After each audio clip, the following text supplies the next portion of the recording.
ఒకవైపు ఏమో 4,000 కోట్ల ఓడి, ఇంకోవైపు ముఖ్యమంత్రి ఫుట్బాల్ షోకుల కోసం సింగరేణి పైసలు ఇస్తారు. వాడెవడో వచ్చి ఈడ ఫుట్బాల్ ఆడితే రేవంత్ రెడ్డికి వాంతో ఆడాలనే షోకు ఉంటే సింగరేణి పైసలు కోట్ల కొద్ది డబ్బులు ఇచ్చి రేవంత్ రెడ్డి ఫుట్బాల్ షోకులు తీర్చుకుంటాడు. ఒక బంగారు బాతుగా ఉండే సింగరేణిని ఇలా ఆగం చేసేటువంటి పరిస్థితి జరుగుతూ ఉంది. తెలంగాణకు ఏ రాష్ట్రానికి లేనంత గొప్ప అవకాశం సింగరేణి, దాన్ని ఈరోజు అప్పుల ఊబిలోకి నెట్టేసి అసలు సింగరేణి మనుగడనే ప్రశ్నార్థకం చేసే వైపు తీసుకుపోతా ఉన్నారు.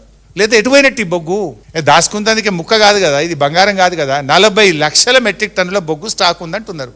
ఉంటే యాడుంది మరి? లేనిది ఎందుకు ఇన్కమ్ ట్యాక్స్ కట్టిండ్రు, ఎందుకు డివిడెండ్ ఇచ్చిండ్రు, ఎందుకు కోల్ సెస్ కట్టిండ్రు, ఎందుకు ఇవన్నీ చేసిండ్రో ఇవాళ అడగాల్సినటువంటి అవసరం ఉంది. అంటే మొత్తంగా ఏమైపోయిందంటే వీల్ లెఫ్ట్ అండ్ రైట్ ఆ సింగరేణిని ఇవాళ అయోమయం అయిపోయింది. 3,000 కోట్ల ఫిక్స్డ్ డిపాజిట్లు ఉన్న సింగరేణి ఇవాళ 4,000 కోట్ల ఓడీలోకి పోయింది.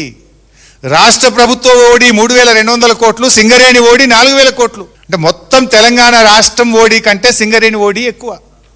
ఎటుపోతుంది సింగరేణి? ఇది మేల్కొనాల్సిన సమయం, అలర్ట్ కావాల్సినటువంటి సమయం.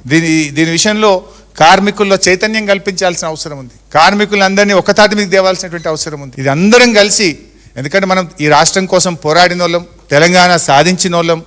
తెలంగాణకి ఇంత గొప్ప వనరుగా ఉన్నటువంటి సింగరేణిని మరి నిలబెట్టుకొని కాపాడుకునేటువంటి బాధ్యత మరి కార్మికులుగా, తెలంగాణ ఉద్యమకారులుగా మనందరి మీద ఉంది అనేటువంటి విషయాన్ని మనవి చేస్తూ